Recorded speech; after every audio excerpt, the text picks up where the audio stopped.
All right, so get this. Mm-hmm. Born in one cricket-crazy nation, Yeah. grows up in another, Right. and then achieves a historic feat against his birth country on their home turf. Wow. It's Ajaz Patel.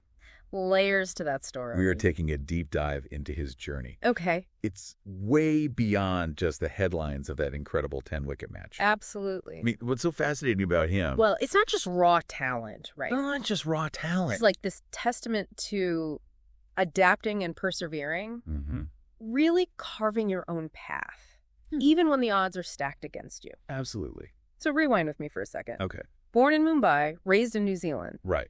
That's got to shape your perspective. Absolutely. Especially when you're chasing a dream in a sport as steeped in tradition as cricket. It makes you wonder how those contrasting styles might have molded his approach to the game. And here's where it gets interesting. Okay.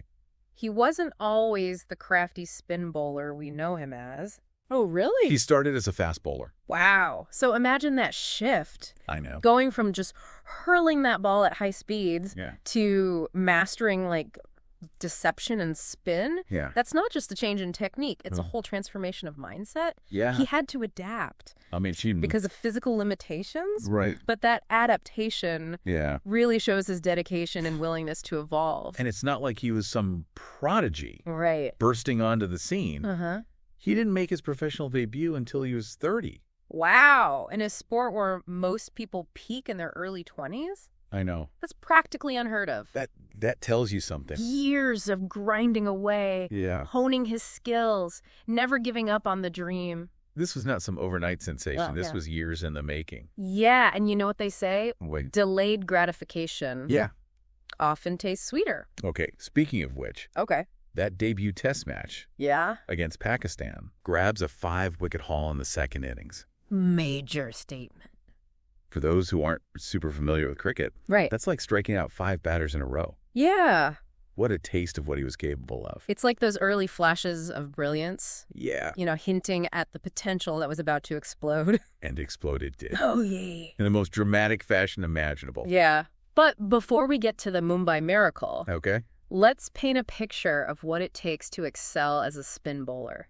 Break it down for us. Okay. It's got to be more than just giving the ball a twirl, right? It's way more. Okay. It's like a chess match on the cricket field. Okay. You're talking precision deception, outsmarting the batsman.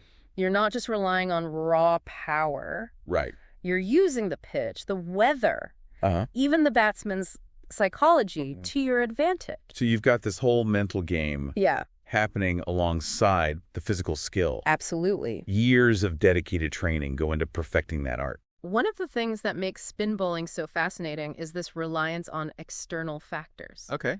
The condition of the pitch can make or break a spin bowler's day. So let's talk pitch conditions. Okay. I'm picturing different types of surfaces. Right. Some more spin-friendly than others. Yeah. What's the science behind all this? Think of it like this. Okay. A pitch that offers a lot of spin is like a trampoline for the ball. Okay. It grips the surface, it bounces unpredictably, and deviates sharply. Oh, wow. Making it incredibly difficult for the batsman to read. So it's all about that unpredictable bounce and movement. Exact. Keeping the batsman guessing.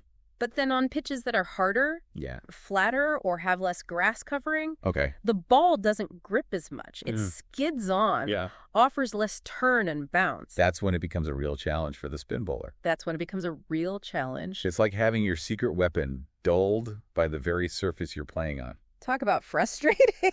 That's got to be so frustrating. And this is where the adaptability of a spin bowler is truly tested. Okay. They need to adjust their length, line, and variations to try and make something happen. Yeah. Even when the conditions aren't ideal. It's a constant game of adjustments. Yeah. And for Ajaz, this mastery of adaptation played a huge role in his journey. Especially leading up to that legendary match in Mumbai. Oh, yeah. Speaking of Mumbai. Okay. Imagine this. December 4, 2021. He's playing against India. Okay. In his birth city. Wow. On a pitch that wasn't exactly known for being spin-friendly. Right. The pressure must have been immense. It's like a movie script. Returning to your roots. Yeah. To face your toughest challenge yet. And then he does the unthinkable. Oh, yeah. He takes all 10 wickets in an inning. A feat so rare. I know. It's only been done twice before. Twice before? In the entire history of Test cricket. To put this into perspective, this is like hitting a grand slam in the World Series. Right. But rarer. Rarer. I mean, achieving a feat like that in that setting. Yeah. It's the kind of thing legends are made of. Right. But here's what really struck me. Okay. He didn't let it define him. Right. He didn't rest on his laurels. It's interesting you say that. Yeah. Because what followed that historic moment wasn't exactly a smooth ride. Okay. He faced skepticism, questions about his consistency, especially on those less spin-friendly pitches we were talking about earlier. Yeah, it's like the cricket world wanted to see if he was a one-hit wonder or the real deal. All right. And for any athlete, that kind of scrutiny has got to be tough. After a monumental win. Especially after you've hit this incredible high. Right. And suddenly the doubts creep in. I mean, it makes you wonder what was going through his mind during those times. Think about it. Yeah. You've achieved something extraordinary. Something that most cricketers only dream of. And yet you're still being judged. Right. You're measured against that one performance. Yeah. It's almost like the pressure intensifies after the big win. It's a reminder that even at the highest level, even after achieving something remarkable, the journey is never really over. Never over. There's always another challenge. Right. Waiting around the corner. Yeah, and for Ajaz, those challenges came in the form of those varied pitch conditions. Yeah, those surfaces. Those surfaces that didn't quite offer the same spin-friendly magic. Right, is that fateful day in Mumbai.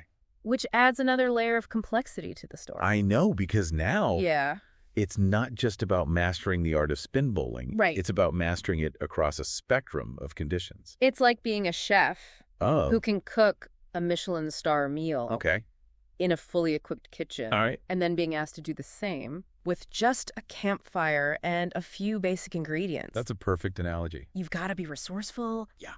Adaptable. Able to think on your feet. Yeah, and in cricket, those adjustments happen in the heat of the moment with thousands watching.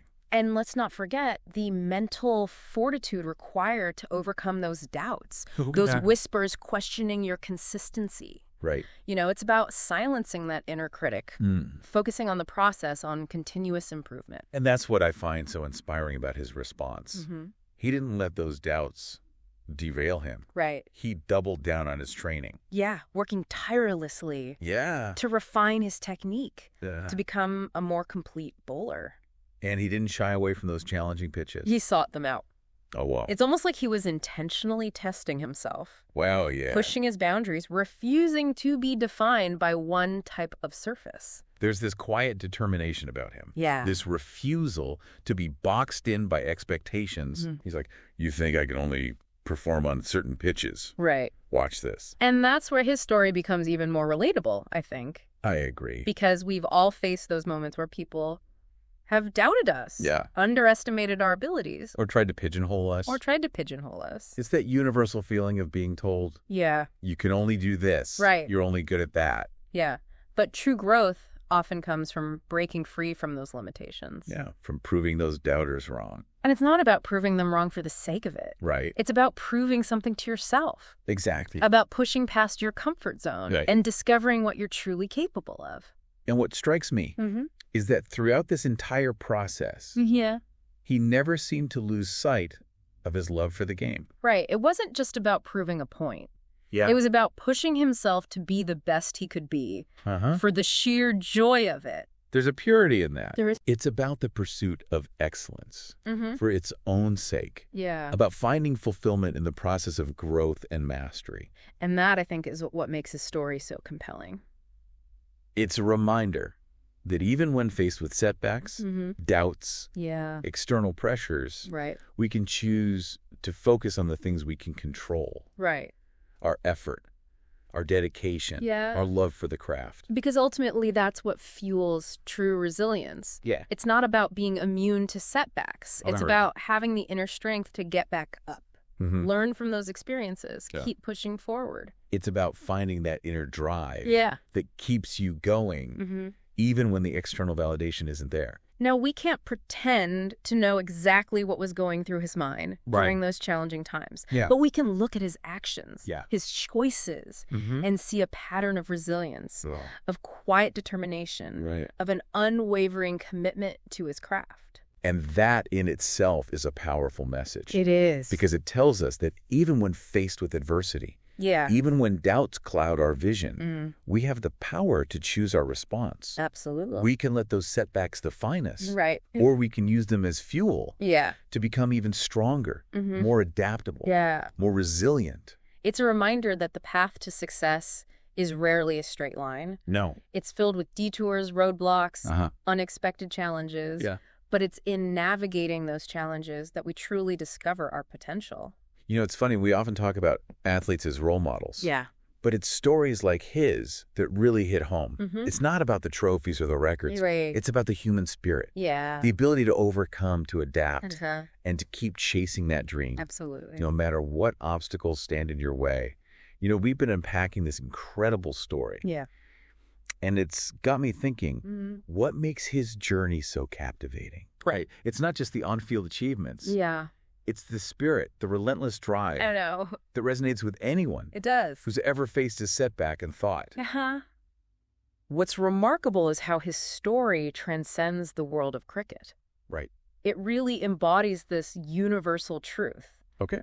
We all encounter those moments where we're tested, doubted, or pushed to our limits. Yeah. It's how we respond to those moments that truly shapes our path. I mean, that's the nugget I keep coming back to. Yeah. It's not about avoiding those tough spots. No. It's about embracing them as opportunities for growth. Exactly. He could have easily gotten discouraged by the skepticism, the pressure to perform on different pitches. I know. Instead, he used it as fuel. Imagine facing a challenge that makes you question your own abilities. Yeah. That's where the real work begins. He didn't shy away from those less spin-friendly pitches. No, he confronted them head-on, constantly adapting and refining his technique to become a more complete bowler. So this isn't just about cricket anymore, is it? No, it's not. It's about that inner drive that we all have. Right. That voice that says, I'm going to keep pushing, keep learning, even when it's hard. It's about cultivating a mindset that views setbacks not as failures, but as feedback. Yeah. It's about having the humility to acknowledge weaknesses. Yeah. And the dedication to turn them into strengths. I want to bring this back to you, the listener, for a moment. All right. We all have our own pitches to conquer, right? Absolutely. Those areas in our lives where we feel tested. Yeah. Where that voice of self-doubt starts to creep in. Think about it. Okay. Is there a project you've been putting off because you're afraid of failing? Yeah. A skill you want to learn but feel intimidated by?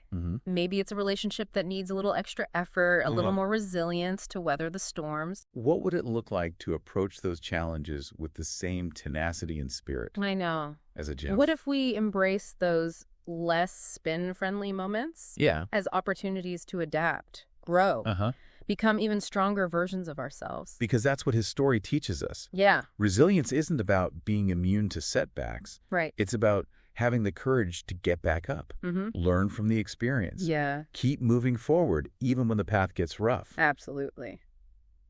And remember, this is an ongoing journey. It is. He's still out there playing, evolving, proving that growth is a continuous process. And just like him, we can choose to embrace that journey. Yeah. To find the joy in the challenge and to never stop pushing our own boundaries. Because in the end, isn't that what makes life interesting? It is. The ups, the downs, the moments that test us and ultimately make us stronger. That's where the real stories are written. I know. Not just in cricket, but in every aspect of our lives. So as we wrap up this deep dive, I want to leave you with this. Okay, Ajaz Patel's story is a powerful reminder that we all have that potential for greatness within us. Absolutely. It's not about being born with exceptional talent. Right. It's about having the heart, the grit, and the unwavering belief in ourselves. Yeah. To keep pushing forward no matter the odds. Go out there. Yeah. Embrace the unknown. And remember, obstacles aren't meant to stop us. No. They're meant to shape us, to reveal our true strength, and to inspire us to become the best versions of ourselves. And who knows, maybe one day we'll be doing a deep dive on your incredible story of resilience and triumph. Until then, keep learning, keep exploring. Keep those stories coming. And thanks for joining us. Thanks for joining us.